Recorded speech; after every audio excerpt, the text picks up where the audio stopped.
What? That was 100 kilometers an hour, 60 miles an hour. What?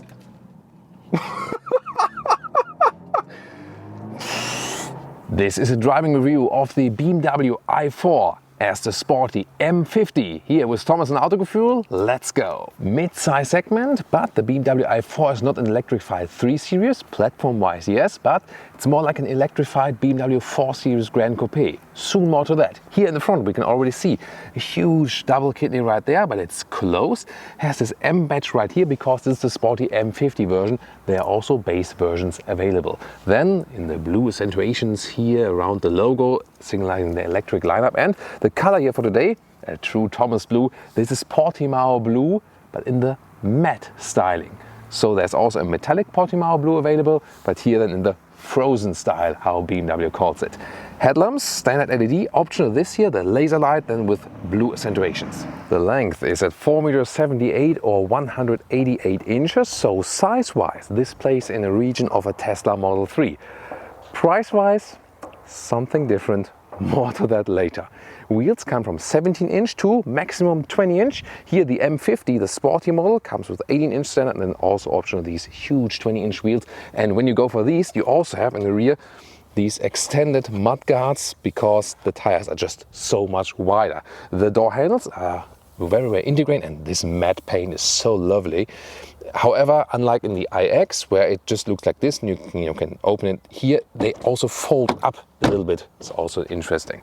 Then you also have some wind efficiency gains here from the side mirrors, and this is also then with this shadow line that you have it in a black contrast. Overall very cool and elegant styling, and indeed is more like a 4 Series Grand Coupe because it also has the fastback opening, soon more to that. And suspension wise, this is really interesting. It automatically gets air suspension in the rear, but the dampers, nor front nor rear, are not adaptive. Optionally you can get an adaptive suspension, it's called adaptive M suspension. That one is also standard in the M50, but then also with an even stiffer setup here. Looking really forward to drive this one. Why didn't they go for air suspension in the front as well?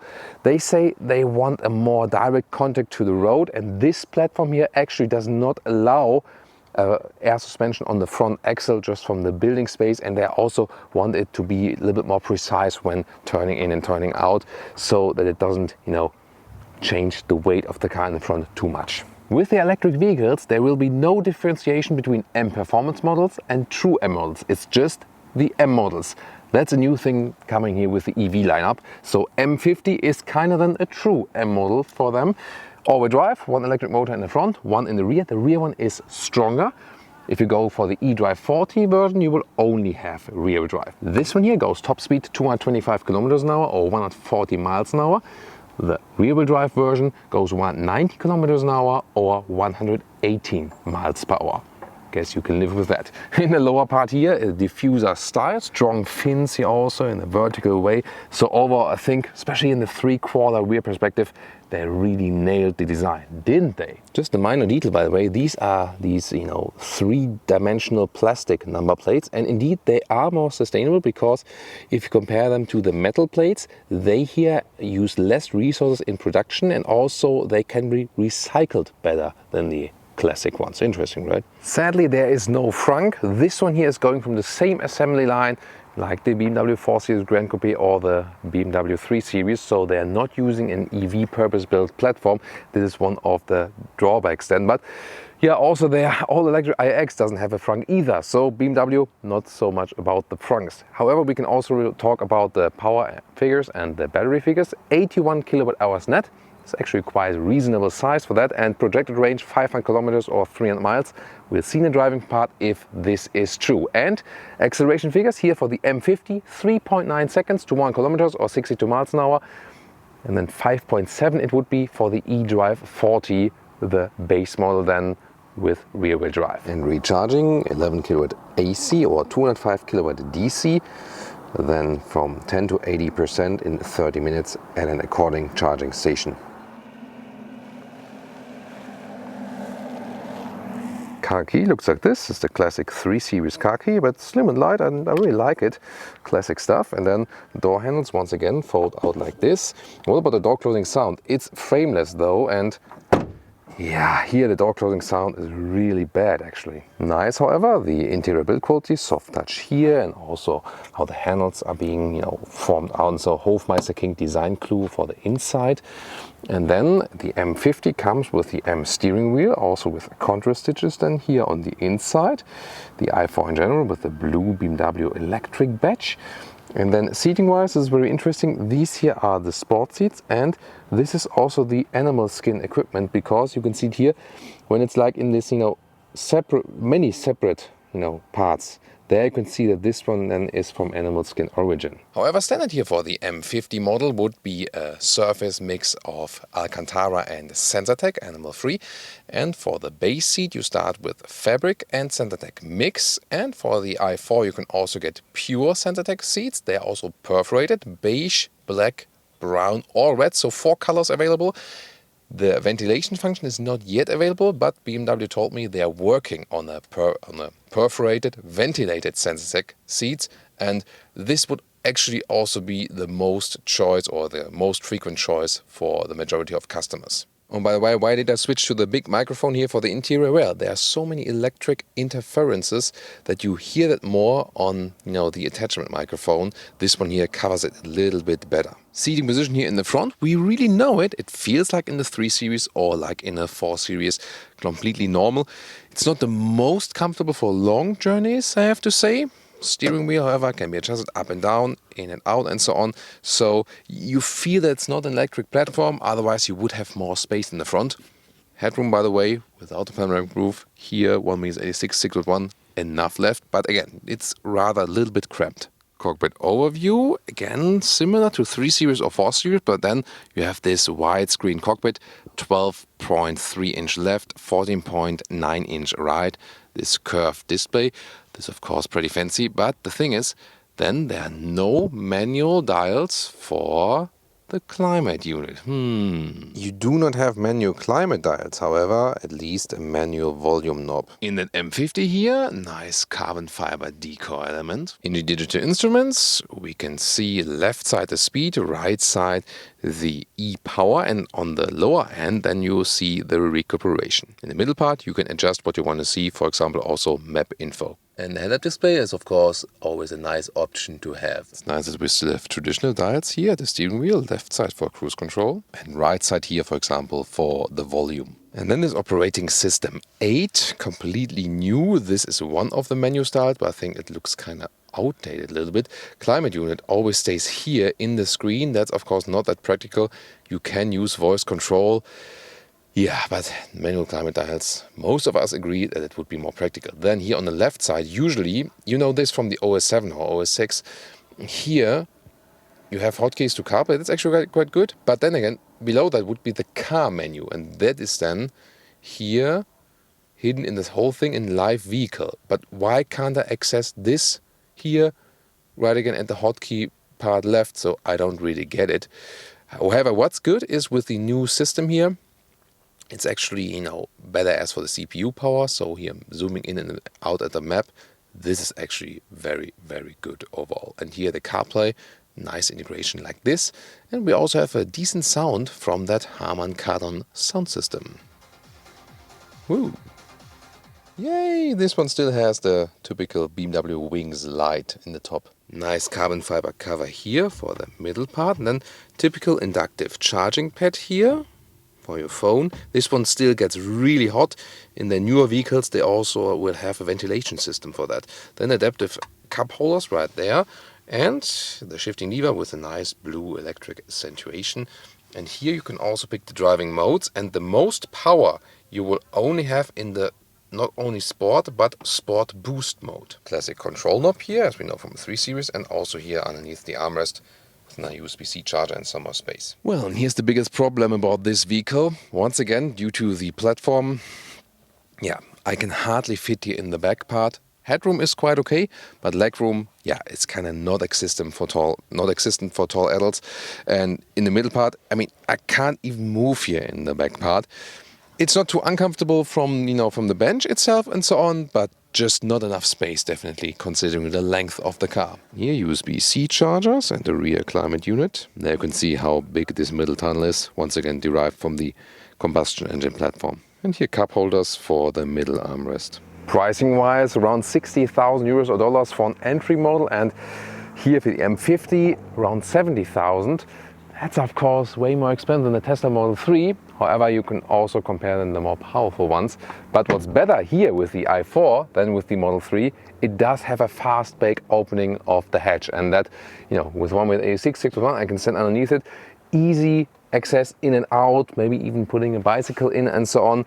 This is of course the more practical approach. And this goes 470 to 1290 liters. And the length here, this is the channel where the length is measured properly still. Yeah, a little bit less than a meter or 40 inches in length. And the width here is a little bit more limited. This is then here 90 centimeters in width, or about 35 inches. And the height to the cover, 48 centimeters or 18 inches. Overall height and a little bit more. You can also just pop out this cover like this. Here you can, by the way, have a 12-volt power supply. For folding the seats, you have to go around them to rear compartment like this. 1/3, 2/3 split. However, you can also have this ski hatch, so then you can also do an individual split like this. And that's then the maximum setup. Thanks to the seats I would be driving, 1.75 m or 68 inches. Welcome to Thomas's Active Driving Lounge with the BMW i4 M50. Sport boost mode, maximum acceleration, let's go. What? That was 100 kilometers an hour, 60 miles an hour. What?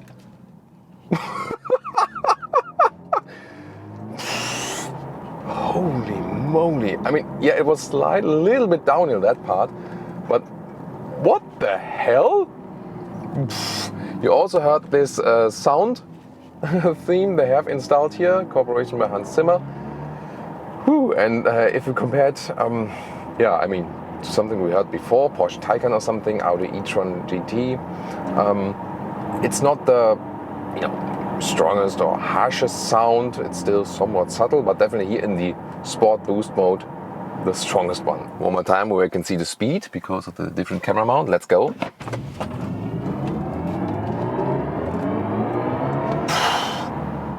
Oh my goodness. Wow.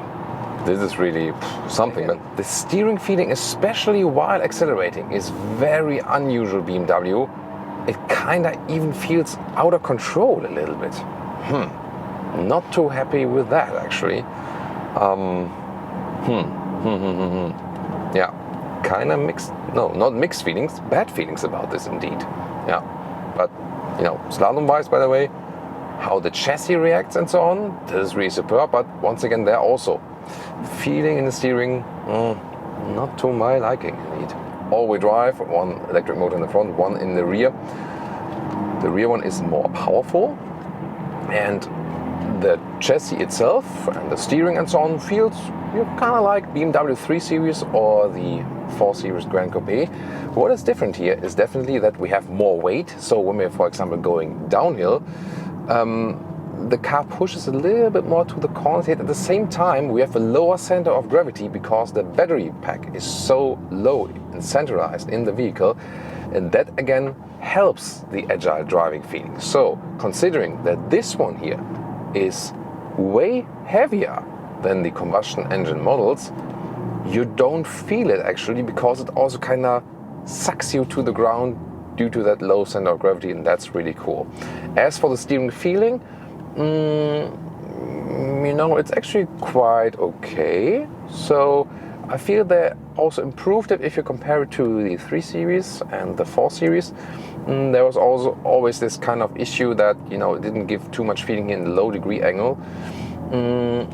It is still the case that you have more feeling here, you know, when you're at these, you know, 90 degrees turn or something, and not so much in this, you know, -2 +5 degrees. But I feel they have improved that a little bit. Maybe a little bit more progressiveness like here and a little bit less here. That would be my wish. But people can also maybe argue, yeah, okay, in that way I can, you know, in a more relaxed manner drive just straight on an autobahn or something. But overall, it's still fun to drive this car around. So it delivers great driving agility. Oh, kids next to the road, and always, of course, really careful. Recuperation as soon as I lift the throttle, or also when I hit the brakes even more. There's this adaptive function, you can see it here in the instruments. So when the car sees there's a car in front of me, then there's harsher recuperation. And that's to me a very good, very good way not to use a B braking mode, like or one pedal driving feeling, because here in that way you kind of have both worlds. So when there's no one in front of you, the car is rolling. When there's someone in front of you, the car is automatically applying a strong recuperation. I think that's a very interesting approach, definitely, and because sometimes you feel like, yeah, rolling is a little bit more comfortable. And sometimes strong recuperation is better and also safer, for example, when there's someone in front of you. And this adaptive recuperation mode could be actually the solution then for the future. So there's also a better transition for people from ICE cars, that they don't have this one pedal driving feeling at once. So yeah, I think that is really something very interesting approach they found here for the regenerative braking. Oh, what's your take on that? And now that boost uphill. Wow, that sound experience definitely enhances the acceleration experience, definitely. And the thing that's really interesting, so when you have that boost, the steering gets super light, and that is a little bit, I'm not sure. Is it because the car really literally lifts from the ground or something? But that's definitely a little bit irritating.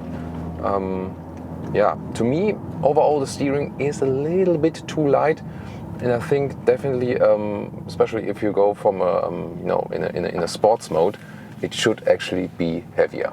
By the way, here at 70 kilometers an hour, noise insulation is really great, so it's a very silent atmosphere here. Especially when you, for example, go back to a comfort mode, and then you don't have this sound feedback and so on. So you can also use it as a cruiser and be like really, really calm. And the thing is really, since it's not on this EV platform, for usage of space, that's negative, definitely. If you, however, seek a good transition from a combustion engine vehicle to electric vehicle, this might be something, because again, this car does not feel too different from a 3 Series or from a 4 Series, yet at the same time you have the electric boost, and you still have a great handling, really, because of the low center of gravity. So it's a lot of fun to drive this one. Overall, it feels really crisp. It rather feels a little bit like the I would say, M performance model of 3 Series or 4 Series, like the 340i models. This one would be, I think, the best in comparison. The true M models combustion engine are a little bit stiffer as for suspension and so on. This suspension here, the M adaptive suspension, is tuned on a little stiffer note than it would be if you go for that adaptive option with the normal suspension. But I think it still represents a quite nice compromise. By the way, even in the comfort mode here, you also have enough power. For example, here, overtaking maneuver of this tractor. Yeah, so that was also 50 to 100, easily done. But really, the feeling in the steering wheel is not adequate to the vehicle. That is, to me, the biggest criticism point. And suspension-wise, I'm not a fan of mixing suspension technologies.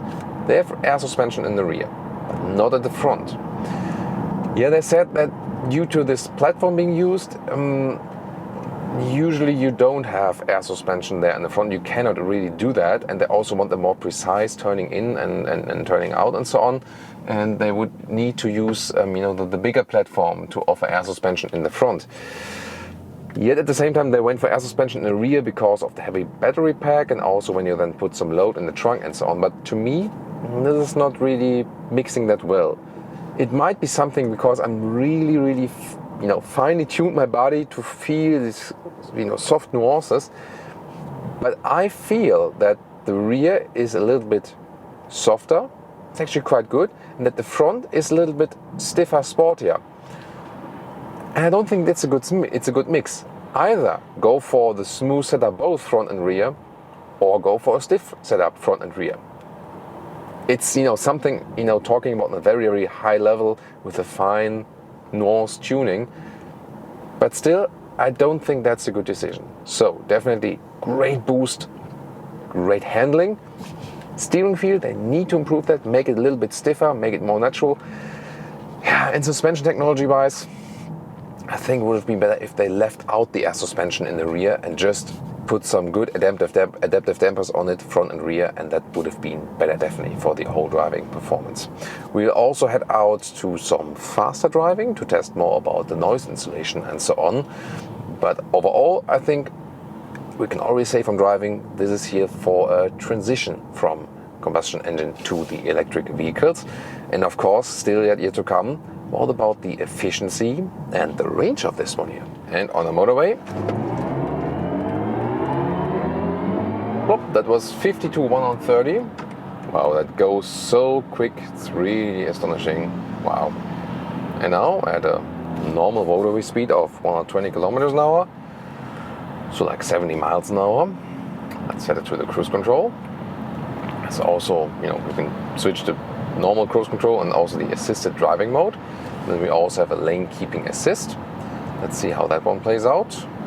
So if it works in a very smooth way or not. Noise insulation so far at that speed, very good, very silent. Of course, you don't have any sound then from the normal electric drive if you're in the comfort mode, just the electric sound experience there, the artificial one. So overall, you do get a calmer feeling because there's no like sonorous sound from that engine running all the time.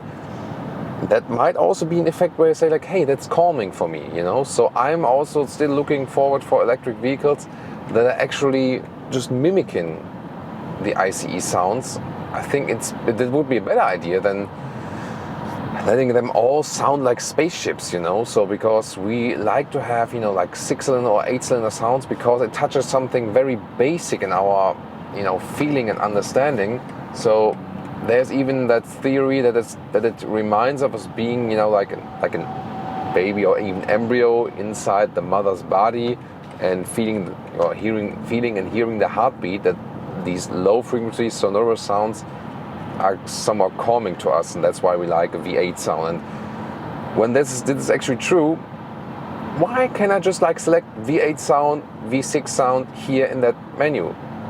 It would just be software, or open it for third-party applications, put an API in there, and then people can program that themselves or whatever, So that would be really something that would be way cooler than giving millions of dollars to the Hollywood composer,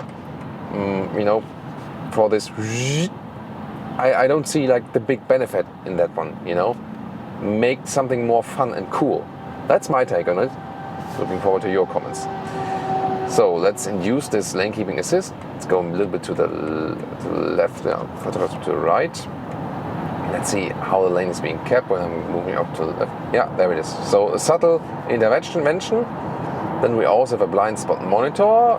There it is, a yellow triangle. And when I put the turning indicator, then it's also flashing. So assistance systems, very well done, very well integrated as for that, and still a reasonable motorway vehicle. As I said earlier, the offering of space already in front is not that great actually. Everything feels in similar seating position wise and so on, just as you would be driving a normal 3 Series or a 4 Series in that respect actually. Looking at the widescreens here while driving, by the way, is pretty nice. However, what's a little bit irritating is climate control. I changed when I want to have it come into my hands just manually here, because in that climate menu you can either switch from balance to dynamic and that's it. And I cannot really pick where exactly the vents are coming from, and I'm so used to that. For example, more power to the feet, or maybe I didn't find it or something, but then it takes too long to find it. So making things more complicated once again with these new software iterations. And now let's go once again to the Sport Boost mode, because 130 kilometers an hour to, let's see, whatever.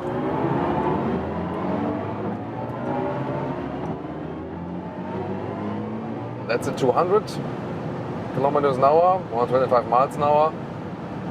For this traffic situation, definitely enough, and still good noise insulation and really stable on the road.